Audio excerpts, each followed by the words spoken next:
আমরা বলতে চাই তারা নাকি বলেছে 50 জনের তারা পদত্যাগ চেয়েছে, সেই 50 জনের নাম বারবার চেয়েও আমরা পাইনি।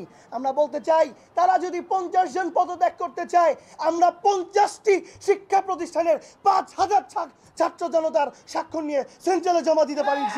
সম্প্রতি সিরাজগঞ্জ বৈষম্য বিরোধী ছাত্র আন্দোলন একটি নবগঠিত কমিটি গঠন হয়েছে, যেখানে কেন্দ্রীয় কমিটি এর কি অনুমোদন দিয়েছে। এই কমিটির প্রেক্ষিতে গতকালকে আমরা দেখেছি একটি দল বা আমাদেরই সহযোদ্ধা ভাইরা তারা একটি অভিযোগ উপস্থাপন করেছে, সেটি হচ্ছে এই কমিটি নাকি পর্যালোচনা ছাড়া কমিটি গঠন করা হয়েছে।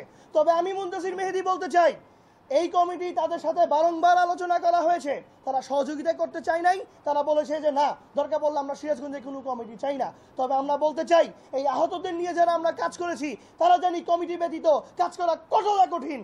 আমরা জানি এই কমিটি ব্যতীত চলা কতটা কঠিন।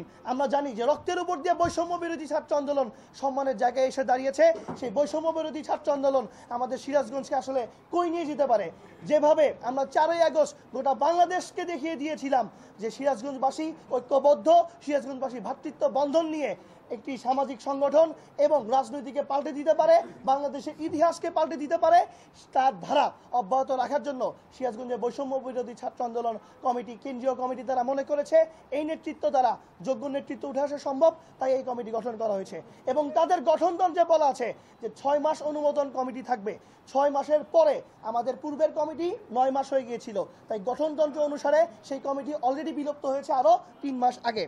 আমরা বলতে চাই সামাজিক যোগাযোগ মাধ্যমে যে বিভ্রান্ত সৃষ্টি করা হচ্ছে যে এই কমিটি আসলে পকেট কমিটি বা মাশরাফি সরকার, যিনি আমাদের রাজশাহীর কৃতি সন্তান এবং 9 দফার ঘোষক, তার নামে যে কথা বলা হয়েছে যে কত টাকা দিয়ে এই কমিটি গঠন করা হয়েছে, আমরা বলতে চাই চাঁদাবাজ মাহির সরকার গত বছর যত টাকার বিনিময়ে এই কমিটি গঠন করেছিল, মাশরাফি সরকার ঠিক এইভাবে এই 15 জন শহীদ ভাই রক্তের বিনিময়ে এই কমিটি গঠন করেছে। কিন্তু টাকা এই কমিটি গঠন করা হয়েছে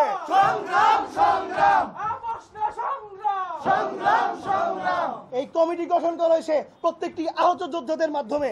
এবং আমরা আহত যোদ্ধা আজকে আমরা উপস্থিত হয়েছি কোনো 18 জন নয়। এই আহত যোদ্ধা আমরা তাদেরকে বলতে চাই যারা বৈষম্য বিরোধী ছাত্র আন্দোলনের কেন্দ্রীয় কমিটিকে প্রশ্নবিদ্ধ করতে চায়, যারা সিরাজগঞ্জ শাখাকে প্রশ্নবিদ্ধ করতে চায়, আমরা আহতরা তাদের এই লাল কার্ড দেখিয়ে বলতে চাই লাভ হবে না।